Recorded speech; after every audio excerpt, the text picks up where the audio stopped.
जय हिंद बच्चों, एक बार फिर से स्वागत है आपका आपके अपने YouTube चैनल शिक्षा विद सागर में। तो आज जो है हम एक चैप्टर स्टार्ट करने जा रहे हैं। चैप्टर का नाम है वेक्टर्स।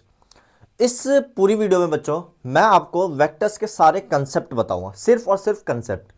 एक भी क्वेश्चंस नहीं होंगे, सिर्फ मतलब कंसेप्ट से रिलेटेड जो एग्जाम्पल होंगे बस वो सारे कंसेप्ट हो जाएंगे। और आप देखना कितना ईजी चैप्टर है वेक्टर्स और कितना स्कोरिंग चैप्टर है, समझना बच्चों।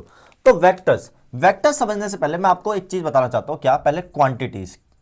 क्या बच्चों? क्वांटिटीज। कितने टाइप की क्वांटिटीज होती है बच्चों? दो टाइप की क्वांटिटीज होती है। कौन कौन सी बच्चों? एक होता है स्केलर क्वांटिटी और एक होती है वेक्टर क्वांटिटी। एक होती है स्केलर क्वांटिटी, एक होती है वेक्टर क्वांटिटी। स्केलर क्वांटिटी और वेक्टर क्वांटिटी क्या है भाई? स्केलर क्वांटिटी एक ऐसी क्वांटिटी भाई जिस भी चीज में आपको सिर्फ और सिर्फ डिस्टेंस दिखे या मैग्नीट्यूड दिखे, जिस भी चीज में आपको सिर्फ मैग्नीट्यूड दिखे या फिर आप कह सकते हो क्या दिखे? डिस्टेंस दिखे, उसे आप कहोगे, क्या कहोगे बच्चों? स्केलर क्वांटिटी कहोगे। फॉर एग्जांपल के लिए मैंने बोला 10 किलोमीटर, इसके आगे कुछ नहीं बोला। क्या है ये? डिस्टेंस बोला, सिर्फ मैग्नीट्यूड बोला, तो ये क्या हो गया? एक स्केलर क्वांटिटी होगी। ठीक है। जैसे ही मैंने इस मैग्नीट्यूड के साथ बच्चों, इस मैग्नीट्यूड के साथ डायरेक्शन को जोड़ दिया, मैग्नीट्यूड यानी डिस्टेंस के साथ डायरेक्शन को जोड़ दिया, वैसे ही ये बन जाता है वेक्टर क्वांटिटी। वेक्टर क्वांटिटी क्या हुआ? मैंने बोला 10 kilometre east, 10 kilometre north, 10 kilometre south, कुछ भी, किसी भी स्केलर क्वांटिटी के साथ डायरेक्शन अगर जुड़ जाए तो उसे हम क्या कहते हैं बच्चों? वेक्टर कहते हैं। क्या कहते हैं बच्चों? वेक्टर कहते हैं। स्केलर में सिर्फ डिस्टेंस, वेक्टर में क्या हो जाता है बच्चों? वेक्टर में क्या हो जाता है बच्चों? डिस्टेंस के साथ साथ आपका क्या आ जाता है बच्चों? क्या आ जाता है? डायरेक्शन आ जाता है। क्या आ जाता है बच्चों? डायरेक्शन। अब बच्चों एक वेक्टर जो है उसको दिखाते कैसे हैं, समझो। वेक्टर कैसे बनता है? मान लो ये एक वेक्टर है, ये ए से बी गया है। ये जो वेक्टर है ये ए से बी के डायरेक्शन में जा रहा है। ये जो है ये डायरेक्शन का साइन कह लो, ठीक है, कि इस साइड से ये यूं जा रहा है। ये एक वेक्टर है। क्या है? ये एक वेक्टर है। ठीक है। 2D पे आप समझना मुश्किल है पर समझ जाओ थोड़ा सा बस आप। क्या है ये एक वेक्टर है। इसमें ये जो स्टार्टिंग पॉइंट है, जहां से वेक्टर स्टार्ट हुआ है, जहां से वेक्टर स्टार्ट हुआ है, उसे हम कहते हैं इनिशियल पॉइंट। क्या कहते हैं बच्चों? Initial point. और जहां पे वेक्टर खत्म हो रहा है उसे हम कहते हैं फाइनल पॉइंट, या फिर कह सकते हो आप टर्मिनल पॉइंट। क्या कहते हैं बच्चों? Terminal point. याद रहेगा बच्चों। क्या इनिशियल पॉइंट क्या होता है? जहां से वेक्टर स्टार्ट हो रहा है। फाइनल या टर्मिनल पॉइंट क्या होता है? जहां पे वेक्टर खत्म हो रहा है। ये डायरेक्शन है, इस डायरेक्शन में ए टू बी, इसको क्या बोलेंगे? ये वेक्टर कहां से कहां तक है? ये वेक्टर है ए से बी तक। ये ए से बी तक का डायरेक्शन है। ये डायरेक्शन क्या दे रहा है? ये वेक्टर ए से शुरू हो रहा है और बी तक जा रहा है। समझ आ रहा है? अब इसका कोई ना कोई मैग्नीट्यूड होगा। मान लेते हैं इसका मैग्नीट्यूड है 50 किलोमीटर। इसका मैग्नीट्यूड क्या है? 50 किलोमीटर। तो अब किसी भी वेक्टर का जो मैग्नीट्यूड है उसको ऐसे दिखाया जाता है बच्चों, इस मॉडुलस वाले ब्रैकेट डब्बे के अंदर। ठीक है। ये जो डब्बा है ना, ये मॉडुलस के अंदर, इसके अंदर ऐसे दिखाया जाता है। इसका मतलब क्या है? ये वेक्टर है, ए बी वेक्टर है। ये ए बी वेक्टर का मैग्नीट्यूड है। मैग्नीट्यूड है ये ए बी वेक्टर का। कितना है ए बी वेक्टर का magnitude? 50 kilometre. A B vector का मैग्नीट्यूड कितना है? 50 किलोमीटर। ये निकाला कैसे आता है वो भी मैं आपको अभी सिखाऊंगा, टेंशन ना लो बच्चों। समझ आ रहा है? हाँ है ना? अब अगर आप ये समझ गए तो वेक्टर आप बेसिक समझ गए। अब वेक्टर के बारे में मैं आपको एकदम आगे ले चलता हूं और समझाता हूं इसके अलग अलग टाइप्स के वेक्टर्स कौन कौन से होते हैं। देखो बच्चों, इसके टाइप्स अगर आपको समझने हैं तो बहुत ही इजी चीज है, कुछ भी मुश्किल नहीं है इसमें। समझना बच्चों क्या कहना चाह रहा हूं। सबसे पहला जो वेक्टर आता है, अब यहां से ना आपके टॉपिक आप नोट्स बनाओगे ना, तो कभी भी आप रिवाइज करोगे तो सिर्फ आप इसको खोल के देख लेना, इसके अलावा आपको कुछ देखने की जरूरत नहीं है। ठीक है। स्टार्ट करता हूं बच्चों। सबसे पहला जो आता है वो आता है पोजीशन वेक्टर। कौन सा वेक्टर बच्चों? Position vector. एक ऐसा वेक्टर बच्चों जिसका जो स्टार्टिंग पॉइंट होता है वो ओरिजिन होता है। जिसका स्टार्टिंग पॉइंट क्या होता है बच्चों? ओरिजिन होता है। उसे हम कहते हैं, क्या कहते हैं बच्चे? पोजीशन वेक्टर कहते हैं। मान लो कोई एक वेक्टर है, मान लो कोई भी एक वेक्टर है, ये ओरिजिन हो गया। यहां कोई एक वेक्टर पॉइंट है, ठीक है, ये पी पॉइंट मान लिया, ठीक है। ये जो वेक्टर होगा ना बच्चों, ये जो वेक्टर होगा इसे हम कहते हैं पोजीशन वेक्टर। क्या कहेंगे? Position vector. क्या कहेंगे? Position vector. एक ऐसा वेक्टर, ऐसा वेक्टर जिसका स्टार्टिंग पॉइंट क्या हो बच्चों? स्टार्टिंग पॉइंट जो है वो क्या हो? ओरिजिन हो। क्या हो बच्चों? ओरिजिन हो। जिसका स्टार्टिंग पॉइंट क्या हो बच्चों? ओरिजिन। एक ऐसा वेक्टर जिसका स्टार्टिंग पॉइंट क्या हो बच्चों? ओरिजिन हो। उस वेक्टर को हम क्या कहते हैं बच्चों? क्या कहते हैं बच्चों? हम उसे पोजीशन वेक्टर कहते हैं। क्या कहते हैं बच्चों? पोजीशन वेक्टर कहते हैं। याद रहेगा बच्चों? हाँ है ना? कहीं कोई दिक्कत? किसको, किसी वेक्टर को कैसे लिखा जाता है वो सारी चीजें बताऊंगा अभी, समझना। ठीक है। तो स्टार्टिंग पॉइंट जिस भी वेक्टर का ओरिजिन हो उसे हम क्या कहेंगे? उसे हम कहेंगे पोजीशन वेक्टर। क्या कहेंगे बच्चों? Position vector. अब ध्यान से समझना बच्चों। अब जैसे यहां पे ये जो है ओपी वेक्टर, ये क्या है? एक ये है पोजीशन वेक्टर। क्या है? Position vector. क्यों? क्योंकि इसका स्टार्टिंग पॉइंट ये हो गया। स्टार्टिंग पॉइंट क्या है? ओरिजिन है। और फाइनल पॉइंट कोई एक पॉइंट है। फाइनल पॉइंट कोई एक पॉइंट है। समझ आ रहा है? हाँ, कोई दिक्कत? इसके बाद आता है बच्चों आपका डायरेक्शन एंगल। क्या आता है बच्चों? सेकेंड आता है डायरेक्शन एंगल। क्या आता है? Direction angle. डायरेक्शन एंगल्स क्या होता है बच्चों? ये आपको मैं बताता हूं, ध्यान से समझना। मान लो कोई भी एक पोजीशन वेक्टर है। कि ऐसे आप समझ सकते हो क्या, angle made by position vector, PV मतलब position vector, with X Y and Z axis, X Y and Z axis. समझ आ रहा है? जैसे इसी में अगर मैं आपको समझाऊं, यहां पे ये एक्स एक्सिस है, ये वाई एक्सिस है, ये जेड एक्सिस है, हाँ है ना। तो यहां पे अगर आप देखोगे ये पोजीशन वेक्टर है, ये एक्स एक्सिस के साथ जो एंगल बना रहा है वो, ये वाई एक्सिस के साथ जो एंगल बना रहा है वो, और ये जेड एक्सिस के साथ जो एंगल बना रहा है वो, उसी को हम कहते हैं, क्या कहते हैं बच्चों, डायरेक्शन एंगल कहते हैं। क्या कहते हैं बच्चों, डायरेक्शन एंगल कहते हैं। मान लेते हैं ये एक्स एक्सिस के साथ अल्फा एंगल बना रहा है, वाई एक्सिस के साथ बीटा बना रहा है, और जेड एक्सिस के साथ गामा एंगल बना रहा है। तो ये जो अल्फा बीटा और गामा है बच्चों, ये क्या है बच्चों, ये पोजीशन वेक्टर के एंगल्स है। ये क्या है, पोजीशन वेक्टर्स के एंगल है। कि ये पोजीशन वेक्टर, इसका एक्स एक्सिस के साथ जो एंगल बन रहा है उसे हमने कह दिया अल्फा। ये पोजीशन वेक्टर वाई एक्सिस के साथ जो एंगल बन रहा है उसे कह दिया मैंने बीटा। ये पोजीशन वेक्टर जेड एक्सिस के साथ जो एंगल बन रहा है उसे कहते हैं गामा। ये जो एंगल्स है बच्चों, इन्हीं एंगल्स को हम कहते हैं डायरेक्शन एंगल। क्या कहते हैं बच्चों, डायरेक्शन एंगल। याद रहेगा बच्चों, डायरेक्शन एंगल। ठीक है, अब अगर आप डायरेक्शन एंगल समझ गए बच्चों, तो अब आपको मैं समझाता हूं डायरेक्शन कोसाइन। क्या कहता हूं बच्चों, डायरेक्शन कोसाइंस। डायरेक्शन कोसाइन क्या होता है बच्चों, कोसाइन सुना सुना वर्ड लग रहा है, ट्रिग्नोमेट्री में सुना होगा, कॉस, कॉस से होता है ना, कॉस को कोसाइन कहते हैं। तो ये जो होता है बच्चों, cos value of direction angle, direction angle की कॉस वैल्यू, डायरेक्शन एंगल की कॉस वैल्यू, वो क्या कहलाएगा, कोसाइन। क्या कहलाएगा, डायरेक्शन कोसाइन। जैसे एग्जांपल के लिए डायरेक्शन रेशियो क्या, एंगल क्या था, अल्फा, तो इसकी कॉस वैल्यू क्या हो जाएगी, कॉस अल्फा। क्या था दूसरा, बीटा, तो इसकी कॉस वैल्यू क्या हो जाएगी, कॉस बीटा। तीसरा क्या था, कॉस गामा। समझ आ रहा है, हाँ है ना। इसी को हम कहते हैं डायरेक्शन कोसाइन। क्या कहते हैं इसे हम, डायरेक्शन कोसाइन। डायरेक्शन एंगल क्या हो गए, जो एक्स एक्सिस वाई एक्सिस और जेड एक्सिस के साथ जो एंगल बन रहा है वो कहलाएगा डायरेक्शन एंगल, और उसी की कॉस वैल्यू क्या कहलाती है बच्चों, डायरेक्शन कोसाइन।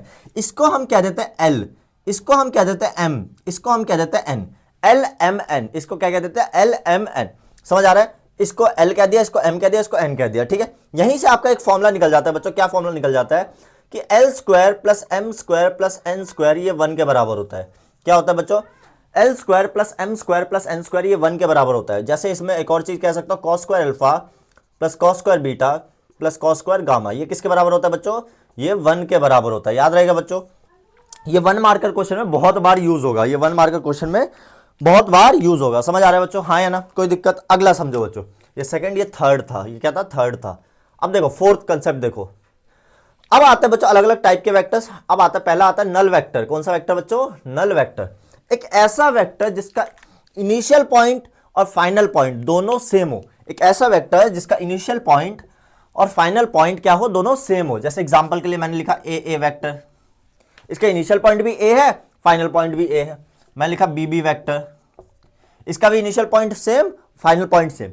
ऐसे वेक्टर्स का, नल वेक्टर का जो मैग्नीट्यूड होता है बच्चों, नल वेक्टर का जो मैग्नीट्यूड होता है बच्चों, वो क्या होता है, हमेशा जीरो होता है। नल वेक्टर का मैग्नीट्यूड जो होता है बच्चों, वो क्या होता है बच्चों, हमेशा जीरो होता है। कोई दिक्कत बच्चों, कहीं भी किसी को भी कोई दिक्कत नहीं होनी चाहिए।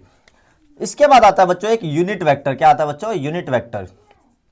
क्या, कौन सा वेक्टर, यूनिट वेक्टर। इस एक ऐसा वेक्टर बच्चों जिसका मैग्नीट्यूड क्या होता है बच्चों, जिसका मैग्नीट्यूड क्या होता है बच्चों, मैग्नीट्यूड होता है 1 होता है। क्या होता है बच्चों, मैग्नीट्यूड होता है 1। एक ऐसा वेक्टर जिसका मैग्नीट्यूड क्या होता है बच्चों, 1 होता है। एक ऐसा वेक्टर जिसका मैग्नीट्यूड क्या होता है बच्चों, 1 होता है, उसे हम क्या कहते हैं, यूनिट वेक्टर कहते हैं। क्या कहते हैं बच्चों, यूनिट वेक्टर कहते हैं। याद रहेगा बच्चों, कोई भी दिक्कत इसमें कहीं भी नहीं होना चाहिए। अब यूनिट वेक्टर को, जैसे मान लो कोई एक वेक्टर है, किसी भी यूनिट वेक्टर को, उसको दिखाने के लिए ना एक ऐसी टोपी सी लग जाती है। क्या लग जाती है, टोपी। इसे हम कहते हैं कैप कहते हैं। क्या कहते हैं बच्चों, कैप कहते हैं। एक ऐसा मतलब किसी भी यूनिट वेक्टर को दिखाने के लिए ऐसे कैप सी लगा देता है, टोपी लगा देता है। जैसे कोई मान लो एक ए बी वेक्टर है, अगर ये यूनिट वेक्टर है तो ऐसा दिखा दिया, यानी इसका मतलब क्या है, ए बी वेक्टर का जो मैग्नीट्यूड है वो क्या आएगा बच्चों, 1 आएगा। ए बी वेक्टर का मैग्नीट्यूड क्या आएगा बच्चों, 1 आएगा। जैसे बी सी वेक्टर कह दिया ये, या कोई ए वेक्टर है, इसको ऐसे लिख दिया, बी वेक्टर ऐसा लिख दिया। तो ये सारे वेक्टर्स जो है क्या है, यूनिट वेक्टर, यानी इन सब का जो मैग्नीट्यूड है बच्चों वो क्या है, 1 है। यूनिट इनका मैग्नीट्यूड क्या है बच्चों, 1 है। समझ आ रहा है। तो नल वेक्टर में क्या होता है बच्चों, इनिशियल पॉइंट और फाइनल पॉइंट दोनों क्या होता है बच्चों, सेम होते हैं। दोनों क्या होते हैं बच्चों, सेम होते हैं।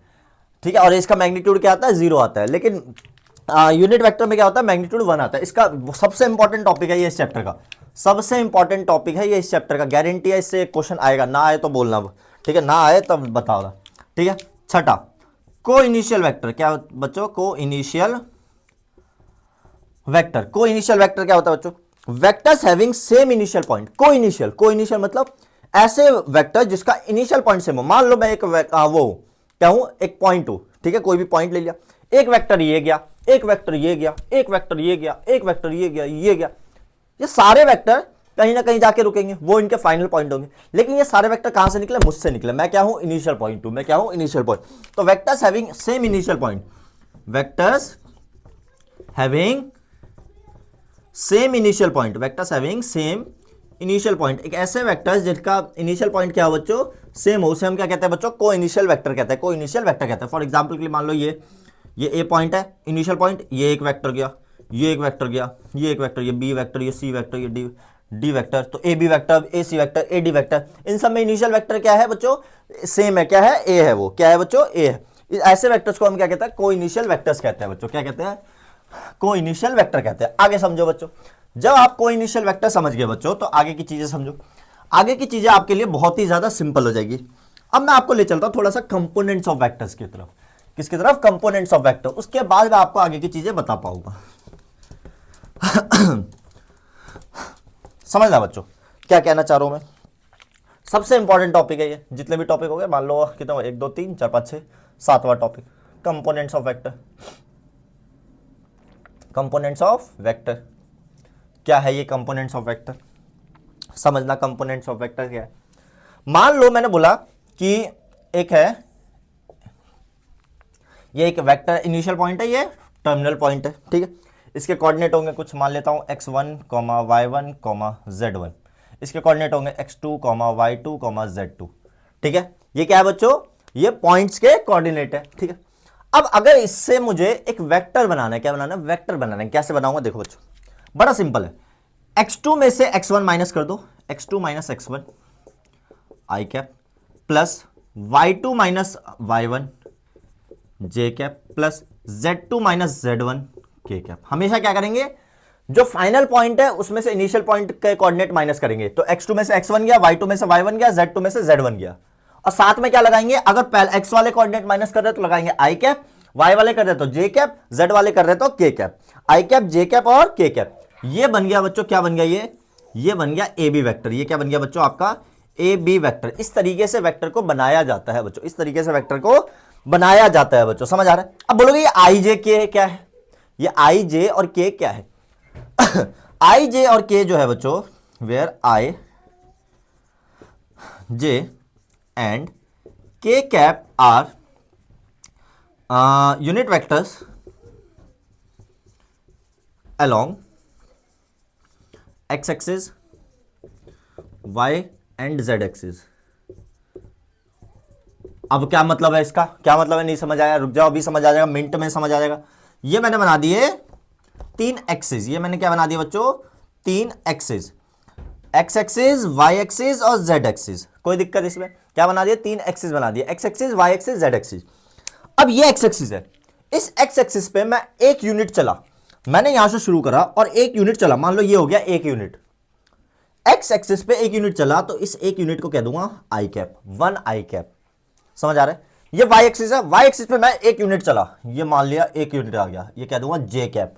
क्या कह दूंगा, जे कैप का मतलब क्या है, यूनिट वेक्टर। अभी बताया था, यहां पे लिखा था मैंने, कैप का मतलब क्या होता है, यूनिट वेक्टर। तो अगर मैंने इस पे एक यूनिट चला, x एक्सिस पे अगर एक यूनिट चला तो वो हो गया आई कैप, y पे एक यूनिट चला तो जे कैप, और z पे एक यूनिट चला तो के कैप। समझ आ रहा है, हाँ है ना। अब x2 माइनस x1 ये क्या है, बेसिकली x2 माइनस x1 ये डिफरेंस बता रहा है कि आप यहां पे आए, मान लो यहां से आपने चलना स्टार्ट किया, ठीक है, आप इस पॉइंट पे थे, यहां से चलना स्टार्ट किया और यहां पे आ गए आप, तो डिफरेंस कितना है, x2 में से x1 चला जाएगा, वो डिफरेंस आ जाएगा, यानी उतना चला। अगर मान लो इस पे मैं 2 यूनिट चला तो ये बन जाएगा 2 आई कैप, 3 यूनिट चला 3 आई कैप। समझ आ रहा है। इस पे भी 2 यूनिट चला तो 2 जे कैप, 3 यूनिट चला तो 3 जे कैप। समझ आ रहा है, हाँ है ना। तो वही देखो ध्यान से, ए से बी चला मैं, ये रहा ए, ये मान लो कहीं किसी पॉइंट पे खड़ा हूं मैं, मान लो 3 पॉइंट पे खड़ा हूं, मैं यहां से गया, अब मैं आ गया 7 पॉइंट पे, तो 3 से 7 वो इनिशियल पॉइंट, ये फाइनल पॉइंट, 3 से 7 आने में मुझे कितना टाइम लगा, कितना मतलब मैंने बढ़ा, इंक्रीज हुआ, तो 7 में से 3 चला गया 4, तो 4 यूनिट बढ़ा ना किस पे, एक्स एक्सिस पे, एक्स एक्सिस पे 4 यूनिट बढ़ा, तो क्या हो गया, ये 4 आई कैप हो गया। समझ आ रहा है। ऐसी वाई एक्सिस का देखेंगे, जेड एक्सिस का देखेंगे, y वाले के साथ j लगा देंगे, z वाले के साथ k लगा देंगे। अगर समझ आ रही है बात तो बहुत ही अच्छी बात है बच्चों, समझ आ रहा है, कोई दिक्कत किसी को भी कहीं भी कोई भी दिक्कत नहीं होनी चाहिए बच्चों। अब आपको ये समझ आ गया कि ये क्या है कंसेप्ट, तो एक क्वेश्चन के साथ समझते हैं, फिर इसके सारे कंपोनेंट्स बताऊंगा कौन कौन से कंपोनेंट्स होते हैं। मान लेते हैं एक पॉइंट है, ए पॉइंट, कुछ भी ले लेते हैं, 2 -3 4, एक बी पॉइंट ले लिया -1 2 और -6 ले लिया, चलो ये ले लिया। अब मुझे ए बी वैक्टर निकालना है, क्या निकालना है बच्चों, मुझे ए बी वैक्टर निकालना है। कैसे निकालूंगा, ध्यान से देखो क्या है कंडीशन, y2 x2 - x1 यानी -1 -2, फिर लग जाएगा इसके साथ i cap, plus y2 - y1 यानी 2 minus y1, y2 -y1, y2 -y1, तो ये माइनस पहले से ही है तो -3, अच्छा चलो पूरा लिख देता हूं, j cap plus z2 - z1 -6 -4 k cap, समझ आ रहा है। तो जब बनेगा ये क्या बन जाएगा, -3i cap plus 2 + 3 j cap plus -10 k cap. तो सॉल्व करेंगे, -3i cap plus 5 j cap -10 k cap. ये बन गया आपका बच्चों, क्या बन गया, यही बन गया आपका, क्या बन गया, एक वेक्टर बन गया। अगर मैं बोलता बी ए वेक्टर, तो बी ए वेक्टर में इसमें से ये माइनस करते, फाइनल पॉइंट में से इनिशियल पॉइंट माइनस होता है, समझ आ रहा है बच्चों। तो ये आपका क्या बन गया, एक ए बी वेक्टर बन गया, क्या बन गया बच्चों, एक ए बी वेक्टर बन गया।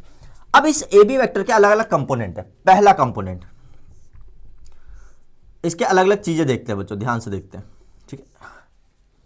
पहला, अगर मैं इस ए बी वेक्टर का क्या निकालना चाहूं, स्केलर कंपोनेंट, कौन सा कंपोनेंट, स्केलर कंपोनेंट, तो स्केलर कंपोनेंट क्या होंगे, स्केलर कंपोनेंट होंगे जो इसके साथ i के साथ है, j के साथ है और k के साथ है। i, j और k के साथ जो नंबर्स है बच्चों, i, j और k के साथ जो नंबर्स है उन्हीं को हम कहते हैं स्केलर कंपोनेंट। तो इसके स्केलर कंपोनेंट क्या बन जाएंगे, -3 5 और -10, ये क्या बन गए, स्केलर कंपोनेंट बन गए। अब इसका अगर मैं वेक्टर कंपोनेंट की बात करूं, किसकी बात करूं बच्चों, वेक्टर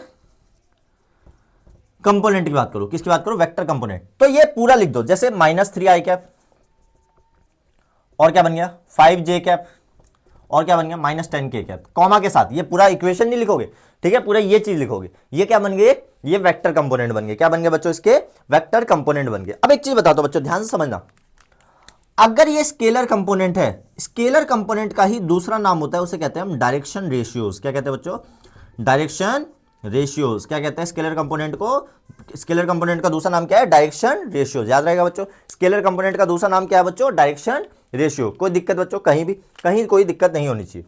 अब डायरेक्शन रेशियो समझ गए, वेक्टर कंपोनेंट समझ गए, तीसरा कंपोनेंट आता है बच्चों मैग्नीट्यूड। क्या आता है बच्चों, मैग्नीट्यूड, समझ आ रहा है बच्चों। तो एक वेक्टर का मैग्नीट्यूड निकलता है कैसे, अब आप सीखोगे मैग्नीट्यूड कैसे निकलता है बच्चों। देखो, अगर मुझे इस ए बी वेक्टर का मैग्नीट्यूड निकालना है, अगर इस ए बी वेक्टर का मैग्नीट्यूड निकालना है, थोड़ा सा मुश्किल है समझना बच्चों। क्या, मान लो एक कोई भी ए बी वेक्टर ले लिया मैंने, ठीक है, अगर ये इस फॉर्म में एक्स आई कैप प्लस वाई जे कैप प्लस जेड के कैप इस फॉर्म में, तो इसका जो मैग्नीट्यूड होगा बच्चों वो होगा √में x² + y² + z²। लो भाई, समझ गए होगे कि ये देखो एक्स आई कैप वाई जे कैप जेड के कैप, यानी क्या है, -3 का स्क्वायर प्लस 5 का स्क्वायर प्लस -10 का स्क्वायर, तो ये कितना आ जाएगा बच्चों, 9 + 25 + 100 रूट के अंदर 134 आ जाएगा आपका। ये क्या आ जाएगा, बाकी आप जितना सॉल्व करना चाहो कर सकते हो। रूट के अंदर 134 यूनिट आ जाएगा, क्या आ जाएगा बच्चों आपका, ये मैग्नीट्यूड आ जाएगा। क्या आ जाएगा बच्चों, मैग्नीट्यूड आ जाएगा। कोई दिक्कत बच्चों, कहीं भी किसी को भी कहीं भी कोई दिक्कत नहीं होना चाहिए, समझ आ रहा है बच्चों, हाँ है ना, कोई भी दिक्कत नहीं। तो आप जो है एक वेक्टर के अलग अलग कंपोनेंट समझ गए, सारी चीजें समझ गए, डिटेल में समझ गए अच्छे से। अब समझते हैं आगे की चीजें। तो वेक्टर बनाना सीख गए, वेक्टर का स्केलर कंपोनेंट निकालना सीख गए, डायरेक्शन रेशियोज निकालना सीख गए, वेक्टर कंपोनेंट निकालना सीख गए, और क्या सीख गए, मैग्नीट्यूड निकालना सीख गए। क्या सीख गए बच्चों, मैग्नीट्यूड। अब मैं आपको एक चीज समझाता हूं बच्चों, बड़ी प्यारी चीज समझाता हूं, ध्यान से समझना। मान लो अब थोड़ा सा आगे की तरफ चलते हैं और समझते हैं आगे के टॉपिक। समझो, 7 था 8वां, कोलिनियर कह लो या फिर पैरेलल कह लो, कोलिनियर कह लो या फिर पैरेलल कह लो, पैरेलल वेक्टर, कोलिनियर या फिर पैरेलल वेक्टर। अब दो चीजें पैरेलल कब होती है, दो चीजें किसको आप पैरेलल कहते हो, कब कहते हो कि कोई दो चीज पैरेलल है? क्या कंडीशन होती है बच्चों? सोचना और कमेंट करके बताना कि क्या कंडीशन होती है। मैं बताता हूँ, वीडियो पॉज करके बताना, ये नहीं कि आगे सुन लिया और उसके बाद बता रहे हो। देखो मैं आपको बताता हूँ। देखो दो चीजें पैरेलल हमने सीखा, ये दोनों है, कभी मीट नहीं करेगी, पैरेलल है, कभी मीट नहीं करेगी, पैरेलल है, ठीक है। पर असली चीज क्या होती है बच्चों, पता है आपको? देखो ये पैरेलल, अगर कोई भी दो चीज पैरेलल है, इसका मतलब पता है क्या होता है? इसका मतलब ये होता है कि उनके बीच का डिस्टेंस हमेशा सेम रहता है। यानी ये पैरेलल है, इनके बीच का डिस्टेंस सेम है, ये पैरेलल है, इनके बीच का डिस्टेंस सेम है, ये भी पैरेलल है, इनके बीच का भी डिस्टेंस सेम है। आप मुझे कमेंट करके बताना कि इनके बीच का डिस्टेंस क्या है बच्चों। इनके टाइम स्पैन के साथ डालना बच्चों कि इनके बीच का डिस्टेंस क्या है। अगर ये दोनों लाइंस पैरेलल है तो इनके बीच का डिस्टेंस क्या है। समझ आ रही है बच्चों? हाँ है ना, कोई दिक्कत कहीं भी नहीं। तो पैरेलल ऐसा होता है बच्चों, जो भी दो चीज पैरेलल होगी तो इसका मतलब क्या है, डिस्टेंस जो होता है वो हमेशा क्या होता है बच्चों, सेम होता है। डिस्टेंस क्या होता है उनके बीच का, सेम होता है, तभी हम उसे पैरेलल कहते हैं। डिस्टेंस जो होता है हमेशा क्या होता है बच्चों, सेम होता है, तभी उसे हम क्या कहेंगे, पैरेलल कहेंगे। अब एक चीज समझाता हूं, ध्यान से समझना। दो चीजें कोलिनियर या पैरेलल तब कहलाएगी, दो वेक्टर कोलिनियर या पैरेलल तब कहलाएंगे जब उनका डायरेक्शन रेशियोज क्या हो, जब उनके डायरेक्शन रेशियोज सेम हो या प्रोपोर्शनल हो। क्या हो? सेम हो या प्रोपोर्शनल हो। 10th क्लास में आपने एक चीज सीखी होगी, याद है क्या सीखा था?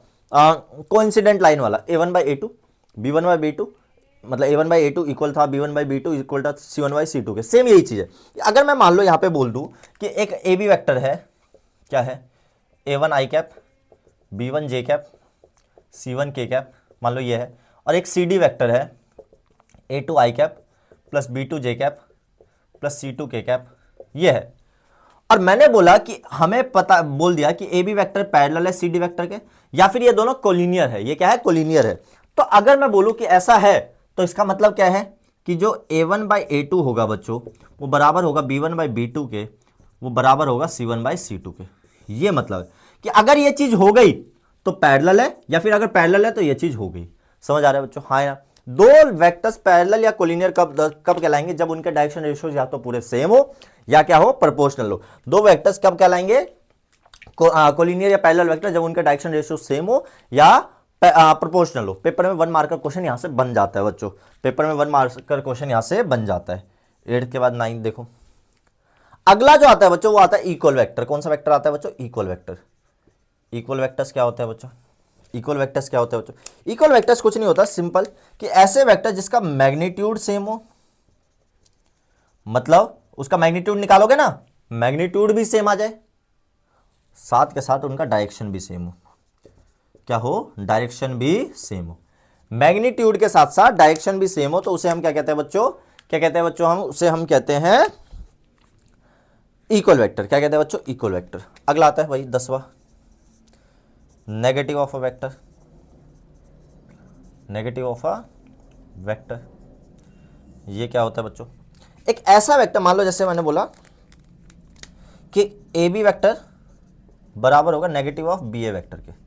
ये मतलब है नेगेटिव ऑफ वेक्टर का, इसके अलावा कुछ नहीं। यानी क्या है कि अगर इनिशियल पॉइंट होगा उसका कोई फाइनल पॉइंट होगा, तो इनिशियल पॉइंट फाइनल बन जाएगा और फाइनल पॉइंट इनिशियल बन जाएगा। उसी को कहते हैं हम नेगेटिव ऑफ वेक्टर। क्या कहते हैं? Negative of vector. इतना इंपॉर्टेंट नहीं है ये चीज इतनी इंपॉर्टेंट नहीं है बच्चों, याद रहेगा बच्चों।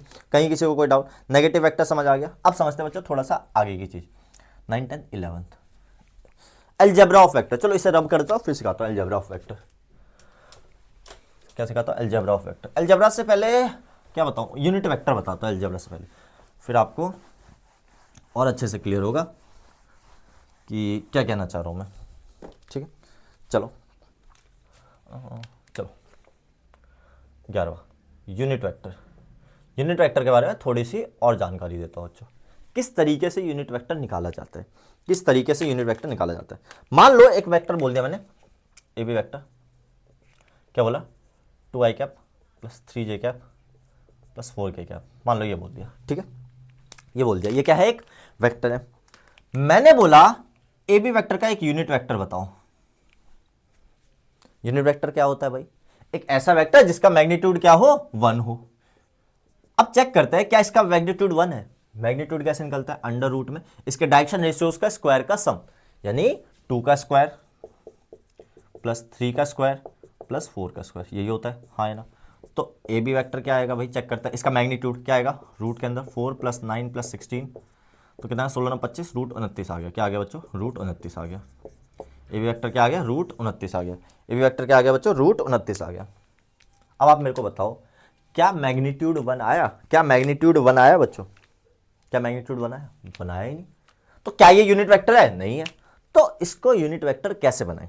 जब भी ऐसा कुछ आए ना कि इसको मुझे यूनिट वेक्टर बनाना है, क्या बनाना है, यूनिट वेक्टर, ऐसा बनाना है, ऐसा, तो इसके लिए फॉर्मूला याद रखो। क्या, सिंपल, जो वेक्टर है वो ऊपर लिखोगे वो, और नीचे में लिखोगे उसका मैग्नीट्यूड।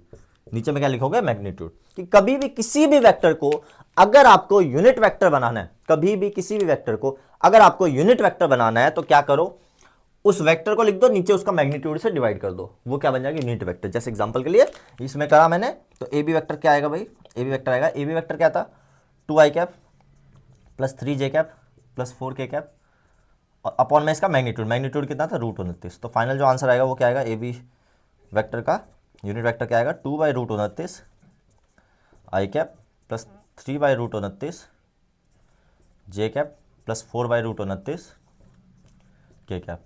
आप चाहो तो इसका दोबारा आप करके देख सकते हो, इसका मैग्नीट्यूड निकाल लेना, गारंटी इसका मैग्नीट्यूड 1 आएगा। देखो पहले इसका मैग्नीट्यूड 1 नहीं आ रहा था, तो अब इसका मैग्नीट्यूड 1 आ जाएगा। अब इसका मैग्नीट्यूड क्या आ जाएगा बच्चों, 1 आ जाएगा। कोई भी दिक्कत बच्चों, किसी को भी कहीं भी कोई दिक्कत नहीं होनी चाहिए। अब एक चीज समझाता हूं बच्चों, ध्यान से समझना। मान लो मैंने बोला एक वेक्टर है ए बी वेक्टर, या ए बी छोड़ो, ए वेक्टर लिखता हूं, क्या लिखता हूं, ए वेक्टर। क्या लिखा मैंने, ए वेक्टर लिखा। मान लो एक वेक्टर लिखा, ए वेक्टर, ठीक है, एक वेक्टर है ए वेक्टर। इसका मैग्नीट्यूड आ रहा है, कुछ भी आ रहा है, कुछ भी आ रहा है, इसका मैग्नीट्यूड मान लेता हूं एक्स आ रहा है। क्या आ रहा है बच्चों, एक्स आ रहा है। अब मैंने बोला इस वेक्टर का मैग्नीट्यूड कितना आ रहा है, एक्स आ रहा है। मैंने बोला आप निकालो, मान लो ऐसे बोला मैंने, 3a वेक्टर का मैग्नीट्यूड निकालो, 3a वेक्टर का मैग्नीट्यूड निकालो। तो आप ऐसे मत करना, पहले इस वेक्टर को 3 से मल्टीप्लाई करो फिर मैग्नीट्यूड निकालो। डायरेक्ट क्या करो, जो इसका पहले आंसर था ना उसी से मल्टीप्लाई कर दो, 3 को मल्टीप्लाई कर दो उसके पहले वाले मैग्नीट्यूड से, तो क्या बन जाएगा 3x। एग्जाम्पल के लिए समझो, मान लो एक बोला एक वेक्टर ए वेक्टर, ठीक है, इसका मैग्नीट्यूड आ रहा है 10 आ रहा है। क्या आ रहा है, 10 आ रहा है। मैंने बोला इसका मैग्नीट्यूड, मैंने बोला 4a मैग्नीट्यूड निकालो। तो भाई ए मैग्नीट्यूड तो हमें पता ही है कितना है, 10 है।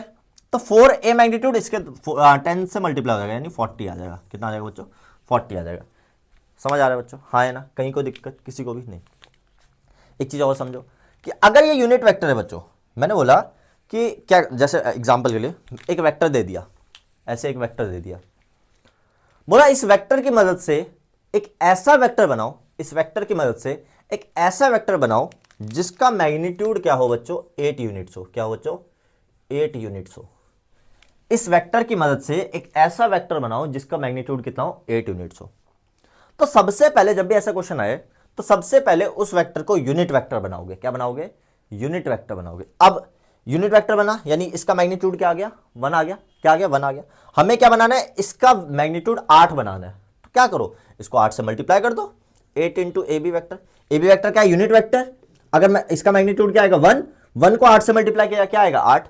तो अगर मैंने इस साइड 8 से मल्टीप्लाई किया तो इस साइड भी 8 से मल्टीप्लाई करो, तो 8 इंटू 2/√29 आई कैप प्लस 3/√29 जे कैप प्लस 4/√29 के कैप।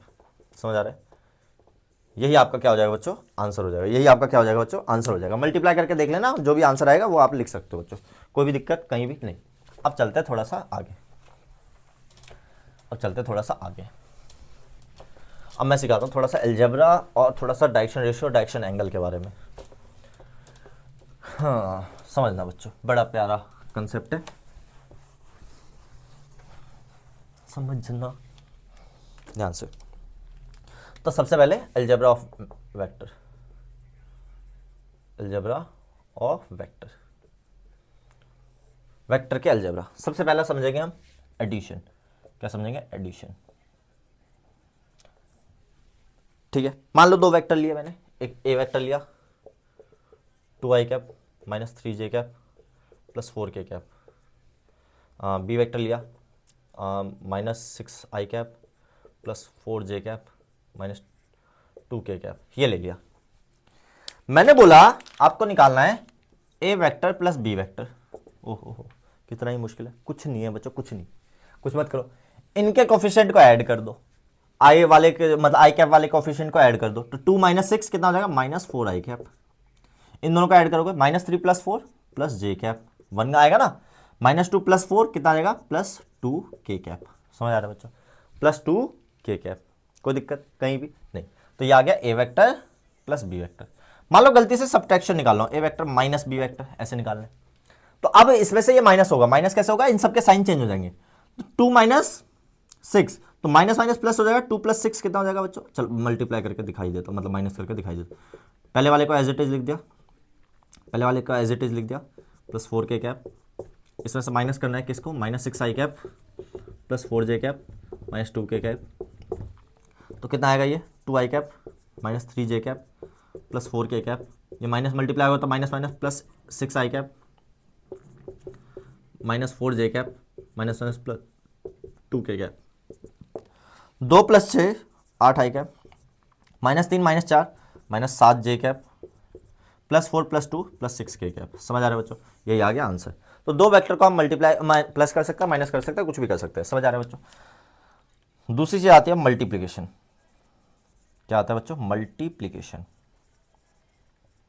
अब ये मल्टीप्लीकेशन अलग अलग टाइप के होते हैं। पहला तो स्केलर मल्टीप्लीकेशन, फिर डॉट प्रोडक्ट, फिर क्रॉस प्रोडक्ट, वो सब अलग चीज है। पहले मल्टीप्लीकेशन मैं बताता हूँ, स्केलर मल्टीप्लीकेशन। स्केलर मल्टीप्लीकेशन, ठीक है। मान लो एक ए वेक्टर है, क्या है, 2 आई कैप -3 जे कैप -4 के कैप, ये है, ठीक है। अब मुझे इसका स्केलर मल्टीप्लीकेशन मतलब किसी नंबर से मल्टीप्लाई कर दिया, मान लो 8 ए वेक्टर कर दिया मैंने, तो इसका मतलब क्या है, इसके सारे जो वेक्टर्स के जो जितने भी एलिमेंट्स है ये सारे क्या हो जाएंगे, मल्टीप्लाई हो जाएंगे 8 से। तो 8 2 जा, ऐसे लिख दो, 8 2 आई कैप -3 जे कैप -4 के कैप। तो जो फाइनल आंसर आएगा क्या आएगा, 8 दूनी 16 आई कैप, 8 तिया 24 जे कैप, 8 चौक 32 के कैप। ये आ गया आंसर। इसी को कहते हैं हम स्केलर मल्टीप्लिकेशन। किसी भी नंबर से मल्टीप्लाई कर सकते हैं, माइनस से करेंगे तो माइनस से साइन चेंज हो जाएगा, किसी भी चीज से आप मल्टीप्लाई कर सकते हो, कोई फर्क नहीं पड़ता। समझ आ रहा है। तो आंसर क्या आएगा, वही आपका नॉर्मल आंसर आ जाएगा। कोई दिक्कत बच्चों कहीं भी, किसी को भी नहीं। अब समझते हैं बच्चों थोड़ा सा आगे की चीज, थोड़ा सा आगे की चीज समझते हैं बच्चों। ध्यान से समझना बच्चों, जो मैं कहने जा रहा हूं, ध्यान से मेरी बातों को सुनना, समझना और गौर करना, क्या कहना चाह रहा हूं मैं, समझो बच्चों। अब यूनिट वेक्टर समझ गए, एडिशन समझ गए, स्केलर मल्टीप्लिकेशन। तो अब आपको मैं समझाता हूं डायरेक्शन कोसाइंस। डायरेक्शन कोसाइन किस तरीके से निकालते हैं, याद है थोड़ी देर पहले सीखा था डायरेक्शन कोसाइन। क्या, डायरेक्शन कोसाइन याद करो, याद करो, याद करो, याद करो। थोड़ी देर पहले समझाया था, देखो स्लाइड पीछे करता हूं। हाँ ये देखो, यहां सिखाया था मैंने, क्या सिखाया था, डायरेक्शन कोसाइन। पहले डायरेक्शन एंगल बताए थे। डायरेक्शन एंगल क्या होता है, angle made by X axis, Y axis and Z axis of a position vector. एक पोजीशन वेक्टर जो है एक्स एक्सिस, वाई एक्सिस और जेड एक्सिस के साथ कितना एंगल बनाता है, उसे डायरेक्शन एंगल कहते हैं। उसी की कॉस वैल्यू, उसी की कॉस वैल्यू क्या कहलाती है, डायरेक्शन कोसाइन कहलाती है। क्या कहलाती है, डायरेक्शन कोसाइन कहलाती है। याद आ रहा है, हाँ है ना। अब मान लो किसी भी वेक्टर का मुझे डायरेक्शन कोसाइन निकालना है। मान लेते हैं एक वेक्टर है ए बी वेक्टर, क्या ले लिया, एक्स आई कैप प्लस वाई जे कैप प्लस जेड के कैप, ये ले लिया। अब मुझे इसका डायरेक्शन कोसाइन निकालना है। क्या निकालना है, डीसीज निकालना है। डीसीज क्या थे, एल था, एम था, एन था। एल था, एम था और एन था। एल क्या था, cos alpha, cos beta, cos gamma, है ना। ये निकालना है। तो कैसे निकालते पता है बच्चों आपको, डायरेक्शन रेशियोज अपॉन में मैग्नीट्यूड। मैग्नीट्यूड, अगर इसका मैं मैग्नीट्यूड निकालू ए बी वेक्टर का, तो क्या आएगा भाई, अंडर रूट के अंदर x² + y² + z², यही आएगा, हाँ है ना। तो अगर मैं इसका डायरेक्शन रेशियो पहला वाला क्या होगा, x अपॉन में अंडर रूट में x² + y² + z²। दूसरा वाला y अपॉन में under root x² + y² + z²। तीसरा वाला z अपॉन में under root x² + y² + z²। समझ आ रहा है, हाँ है ना। कोई दिक्कत, जैसे एग्जाम्पल के लिए मान लो मैंने कोई एक वो ले लिया, ए वेक्टर ले लिया, 3 आई कैप -j कैप + 2 के कैप, ये ले लिया, ठीक है। मैंने बोला इसके डायरेक्शन कोसाइन यानी कॉस अल्फा निकालना है, यानी एल की वैल्यू निकालनी है। क्या करोगे, 3 अपॉन में अंडर रूट के अंदर इन सब के स्क्वायर का सम, 3 का स्क्वायर 9, -1 का स्क्वायर 1, 2 का स्क्वायर 4, ये मैग्नीट्यूड ही होता है ना। 3 अपॉन में 9 1 10 4 √14। ऐसे अगले का क्या आएगा, -1 अपॉन में √14, -1/√14, अगले वाले का क्या आएगा, ये कॉस बीटा आ जाएगा, ये m की वैल्यू होगी, कॉस गामा क्या आएगा बच्चों, कॉस गामा आ जाएगा, यानी n की वैल्यू आएगी 2/√14। समझ आ रहा है बच्चों, हाँ है ना। इस तरीके से हम क्या निकालते हैं बच्चों, डायरेक्शन कोसाइन निकालते हैं। क्या निकालते हैं बच्चों, डायरेक्शन कोसाइन निकालते हैं बच्चों। याद रहना चाहिए बच्चों आप लोगों को अच्छे से, कोई भी दिक्कत नहीं होनी चाहिए बच्चों। समझ आ रहा है, हाँ है ना। आगे देखो बच्चों, डायरेक्शन कोसाइन समझ आ गया आपको, डायरेक्शन कोसाइन समझ आ गया, डायरेक्शन एंगल समझ आ गया, एडिशन और सब्ट्रैक्शन सब समझ आ गया। अब थोड़ा मिड पॉइंट और सेक्शन फॉर्मूला की तरफ चलता हूँ। Mid point and section formula क्या होता है, मिड पॉइंट और सेक्शन फॉर्मूला। एडिशन तो पता चल गया ना, कोई दिक्कत नहीं है। देखो पहले मिड पॉइंट मान लो एक ए वेक्टर है, ये बी वेक्टर है।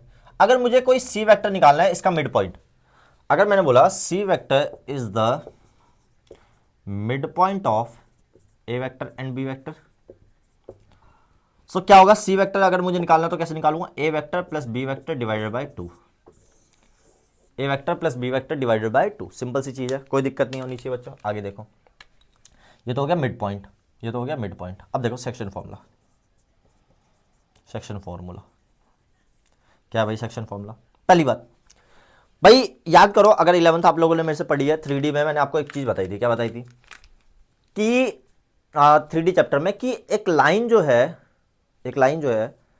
एक पॉइंट जो है किसी लाइन को इंटरनली भी डिवाइड कर सकता है, एक्सटर्नली भी डिवाइड कर सकता है। मतलब ये एक लाइन है, अब मैंने बोला कोई पॉइंट है, क्या है, कोई पॉइंट है। अगर मैंने बोला कोई पॉइंट इसके इंटरनली है, इंटरनली मतलब इस लाइन के अंदर है, इस लाइन के ऊपर है। मैं बोला एक्सटर्नली यानी इस लाइन के बाहर है, इस लाइन के कहीं बाहर है कोई पॉइंट। समझ आ रहा है। तो सेक्शन फॉर्मूला में हमें दो तरीके से देखना है, एक इंटरनली और एक एक्सटर्नली, इंटरनली और एक्सटर्नली। दोनों के फॉर्मूले लिखवाऊंगा, पहले यहां समझा देता हूं इंटरनली क्या है। इंटरनली का बात करूं मैं, इंटरनली तो क्या हो जाएगा भाई, ये बोला मैंने ए वेक्टर बी वेक्टर, मैं बोला कोई सी वेक्टर है जो कि इसमें है और m/n में डिवाइड कर रहा है, किसमें डिवाइड कर रहा है, m/n में। तो ये सी वेक्टर होगा ना बच्चों, ये कैसे आएगा, ये आएगा m b vector plus n a vector upon में m प्लस n। ठीक है, m b vector n a vector upon में m प्लस n। समझ आ रहा है, हाँ है ना। एक्सटर्नली कैसे डिवाइड करेगा भाई, एक्सटर्नली कैसे डिवाइड करेगा, एक्सटर्नली डिवाइड करने का एक सिंपल सा तरीका है। देखो ये बोला ए वेक्टर, ये बोला बी वेक्टर, इसको आगे कर दो। सी वेक्टर कहाँ, यहीं कहीं है, कहीं यहाँ कहीं है। समझ आ रहा है, सी वेक्टर बाहर है, इस लाइन के बाहर है। तब जो आएगा बच्चों, ये क्या आएगा, सी वेक्टर जो आएगा वो कैसे आएगा, यहाँ m/n बोल दिया मैंने, तो आएगा m b vector minus n a vector upon में m माइनस n। अब प्लस की जगह क्या लग जाएगा, माइनस लग जाएगा। क्या लग जाएगा, बस सेम फॉर्मूला, क्या लग जाएगा, माइनस लग जाएगा। क्या लग जाएगा बच्चों, माइनस लग जाएगा। कोई दिक्कत बच्चों, कहीं भी किसी को भी कोई डाउट नहीं होना चाहिए, पक्का याद रहेगा। बहुत ही बढ़िया, शानदार, मजा आ गया। अब आगे देखो, अब आप ये चीज समझ गए तो आगे की चीज समझो, बहुत इंपॉर्टेंट चीज है। क्या है, पहली चीज आती है, लास्ट टॉपिक ये है इनके, product of two vectors, product of two vectors. समझाता हूं बच्चों, प्रोडक्ट ऑफ टू वेक्टर्स क्या है भाई, प्रोडक्ट ऑफ टू वेक्टर्स, दो वेक्टर्स का प्रोडक्ट। अब दो तरीके प्रोडक्ट होते हैं, एक होता है डॉट प्रोडक्ट और एक होता है क्रॉस प्रोडक्ट। एक होता है डॉट प्रोडक्ट, एक होता है क्रॉस प्रोडक्ट। क्या होता है डॉट प्रोडक्ट और क्रॉस प्रोडक्ट, समझाता हूँ बच्चों। देखो बड़ी प्यारी सी चीज़ है। मान लो बोला मैंने ए वेक्टर बोला, कुछ भी बोल दिया, 2i cap minus 3j cap plus 4k cap, ये बोल दिया। ठीक है, याद रखना बच्चों, हमेशा जब भी आप डॉट प्रोडक्ट निकालोगे तो हमेशा आंसर जो आएगा वो कोई ना कोई नंबर आएगा। ठीक है, कोई ना कोई नंबर या कोई ना कोई वेरिएबल, कोई ना कोई स्केलर आएगा।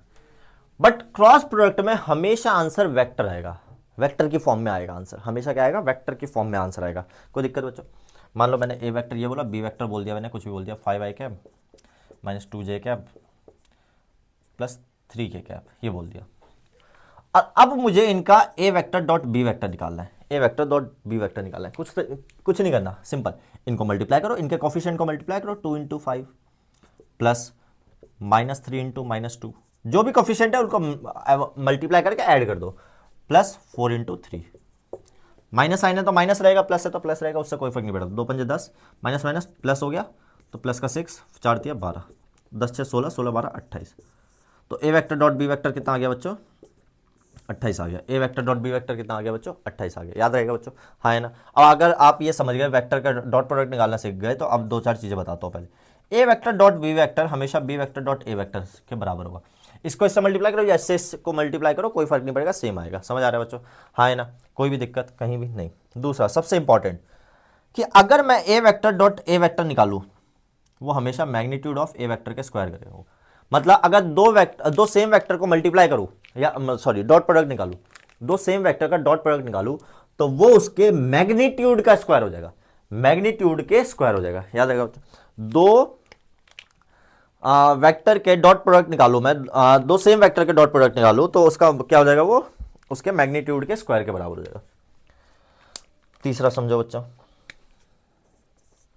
कि अगर मैंने बोला A vector dot B vector dot C vector, ये हमेशा बराबर होगा A vector dot B vector dot C vector. समझ आ रहा है? वो आपकी कम्यूटेटिव प्रॉपर्टी लग जाएगी, कोई भी दिक्कत वाली बात इसमें आएगी नहीं, आपको कहीं भी कोई भी दिक्कत नहीं आएगा बच्चों। याद रहेगा बच्चों? हाँ है ना।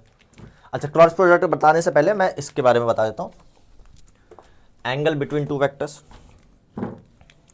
Angle between two vectors, angle between two vectors, दो वेक्टर्स के बीच में एंगल क्या होगा बच्चों? देखो सिंपल सा फॉर्मूला है, क्या? cos theta is equal to A vector dot B vector upon में magnitude of A vector magnitude of B vector. पहली चीज, बहुत इंपॉर्टेंट फॉर्मूला है, क्वेश्चन इसमें यूज होंगे। अब इसका देखो, इसके अंदर कुछ चीजें देखो। अगर थीटा 90 डिग्री है, अगर थीटा 90 डिग्री मतलब 90 डिग्री, तो हमेशा ए वेक्टर डॉट बी वेक्टर जो होगा वो जीरो होगा। A vector dot B vector क्या होगा बच्चों? जीरो होगा। दूसरी चीज, अगर मैं आई कैप को आई कैप से मल्टीप्लाई करूं, मतलब डॉट प्रोडक्ट निकालूं, जे का जे के साथ, के का के साथ, तो ये हमेशा 1 के बराबर होता है। किसके बराबर होता है बच्चों? 1 के बराबर होता है। याद रहेगा। दूसरा, आई को जे के साथ डॉट प्रोडक्ट, जे का के साथ और के का आई के साथ, ये हमेशा जीरो होगा। ये क्या होगा बच्चों? हमेशा जीरो होगा। याद रहेगा बच्चों? कहीं भी कोई डाउट नहीं। बहुत सारे क्वेश्चन है, इसके टेंशन ना लो। अगर आपको ये क्वेश्चंस देखने हैं बच्चों, आज शाम को आप जुड़ सकते हो, रात में शाम को 11 बजे, ठीक है बच्चों? तो आप जुड़ सकते हो, मैं आपको उसमें सारे क्वेश्चंस कराऊंगा, PYQs, ठीक है बच्चों? कहीं कोई दिक्कत किसी को भी नहीं होनी चाहिए। देखो, प्रोडक्ट ऑफ टू वेक्टर समझ गए, एंगल बिटवीन टू वेक्टर समझ गए, अब क्रॉस प्रोडक्ट फाइनल बचा है, फिर हम इस लेक्चर को खत्म कर देंगे बच्चों। देखो बच्चों, ध्यान से देखना, ध्यान से देखना। अगला क्या बचा है? Cross product. क्रॉस प्रोडक्ट, देखो मान लो एक ए वेक्टर मान लिया, ए वेक्टर है x1 I cap, y1 J cap plus z1 K cap, और बी वेक्टर है बच्चों, बी वेक्टर क्या है? x2 आई कैप प्लस y2 जे कैप प्लस z2 के कैप। मैंने बताया था ना हमेशा कि अगर इनका क्रॉस प्रोडक्ट निकालो तो हमेशा किस में आता आंसर? वेक्टर के फॉर्म में आएगा। तो अगर ए वेक्टर क्रॉस बी वेक्टर निकालो तो वो कैसे निकलेगा? डिटर्मिनेंट ऑफ, यहाँ लिख दो आई जे के, फिर नीचे x1 y1 z1 और यहाँ x2 y2 और z2। ये क्या हो जाएगा? इनका वेक्टर हो जाएगा बच्चों। इस तरीके से आप सॉल्व करोगे, ये इनका क्रॉस प्रोडक्ट हो जाएगा। ये क्या हो जाएगा बच्चों? क्रॉस प्रोडक्ट हो जाएगा। दो सेम वेक्टर का अगर आप क्रॉस प्रोडक्ट करते हो, यानी एक वेक्टर क्रॉस ए वेक्टर, वो जीरो के बराबर होता है। समझ आ रहा है बच्चों? या b vector cross B vector कर लो, c vector plus c vector कर लो, ये सेम वेक्टर को क्रॉस प्रोडक्ट करोगे वो हमेशा किसके बराबर होगा? जीरो के बराबर होगा। अच्छा, A vector cross B vector ये बराबर होता है negative of B vector cross A vector के, negative of B vector cross A vector के। याद रहेगा बच्चों? हाँ है ना, कहीं कोई दिक्कत? तीसरी चीज समझो, आई वेक्टर क्रॉस जे वेक्टर, जे क्रॉस के वेक्टर, के क्रॉस आई वेक्टर। आई जे के बराबर होता है, जे के आई के बराबर होता है, और के आई जे के बराबर होता है। याद रहेगा बच्चों? याद रहेगा अच्छे से। अगर इसी का उल्टा कर दूं, यानी अगर इसका उल्टा कर दूं तो नेगेटिव आ जाएगा वो, यानी जे क्रॉस आई कर दूं माइनस के बराबर होगा। के क्रॉस जे कर दूँ माइनस आई के बराबर होगा, और आई क्रॉस के कर दूँ तो माइनस जे के बराबर होगा। ये याद कैसे रहेगा, ऐसे याद रखो, आई जे के, इस तरीके से। आई को जे से मल्टीप्लाई करो तो के आएगा, जे को के से करो तो आई आएगा, आई को जे के को आई से करो तो जे आएगा। उल्टे में आओगे तो नेगेटिव हो जाएगा, उल्टे में आओगे तो क्या आ जाएगा बच्चों, नेगेटिव हो जाएगा। याद रहेगा बच्चों, हाँ है ना। अब इनके बीच में एंगल देख लो, इनके बीच में एंगल का फॉर्मूला देखो, इनके बीच में एंगल का फॉर्मूला होता है sine theta is equal to magnitude of A vector cross B vector. इसका मैग्नीट्यूड, ये जो वेक्टर आएगा ना उसका मैग्नीट्यूड अपॉन में ए वेक्टर का मैग्नीट्यूड इंटू बी वेक्टर का। नीचे तो सेम है दोनों में, नीचे तो दोनों में सेम है, नीचे तो दोनों में सेम है बच्चों। याद रहेगा बच्चों, हाँ है ना, कहीं कोई दिक्कत किसी को भी नहीं। आगे देखो, लास्ट टॉपिक इस चैप्टर का लास्ट टॉपिक, इस चैप्टर का लास्ट टॉपिक बच्चों, ध्यान से समझना, ध्यान से समझना।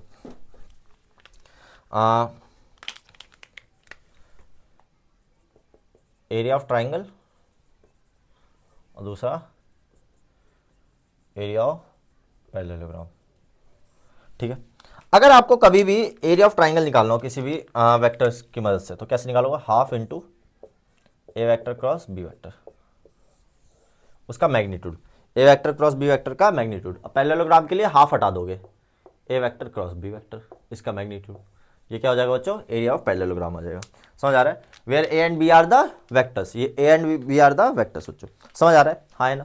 इस पूरे चैप्टर में बच्चों बस और बस इतना ही था, इसके अलावा इस चैप्टर में आपको एक भी चीज़ पढ़ने की जरूरत नहीं है। अगर आपको इसके क्वेश्चंस करने हैं तो कोई दिक्कत वाली बात नहीं है, आज शाम को 11 बजे आप लोग जुड़ सकते हो मेरे साथ, ठीक है, मैं आपको बता दूंगा। बाकी जो बच्चे लेट देख रहे हैं वीडियो, वो लाइव वाले सेक्शन में जाके देखना, मैंने सारे PYQs करा रखे हैं, लगभग 20-25 PYQs है पिछले 10 साल के, सारे आपके कवर हो जाएंगे बच्चों। समझ आ रहा है, हाँ है ना। तो आज के लिए इतना काफ़ी है बच्चों, तब तक के लिए मिलते हैं, जय हिंद, अगली वीडियो में। ठीक है बच्चों, देखते रहिए।